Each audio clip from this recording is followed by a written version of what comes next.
बिस्मिल्लाहिर्रहमानिर्रहीम। अस्सलाम वालेकुम दोस्तों, मैं मोहम्मद सलीम और आप देख रहे हैं हमारे YouTube channel tech with Urdu की एक और न्यू वीडियो। दोस्तों उम्मीद करता हूँ आप बिल्कुल ठीक ठाक होंगे। दोस्तों आज मस्कत में यानी ओमान में आज टोटल 811 यानी 811 न्यू कन्फर्म केस निकले हैं और ये अब तक के सबसे हाईएस्ट केस हैं। अल्लाह ताला से दुआ करें ये जल्द से जल्द ख़त्म हो जाए और हमारी ज़िंदगी दोबारा अपनी रूटीन पर आ सके।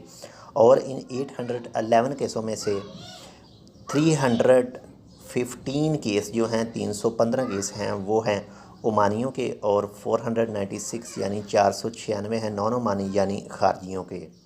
और इनमें से 40 अमवात हो चुकी हैं अब तक। और अगर रिकवरी की बात करें तो आज तक माशाल्लाह रिकवरी काफ़ी अच्छी है, यानी 2396 अब तक मुकम्मल तौर पर सेहतयाब हो चुके हैं। आपको डेट बताता चलूँ, आज है 29 मई सन 2020 और दिन है जुमा का।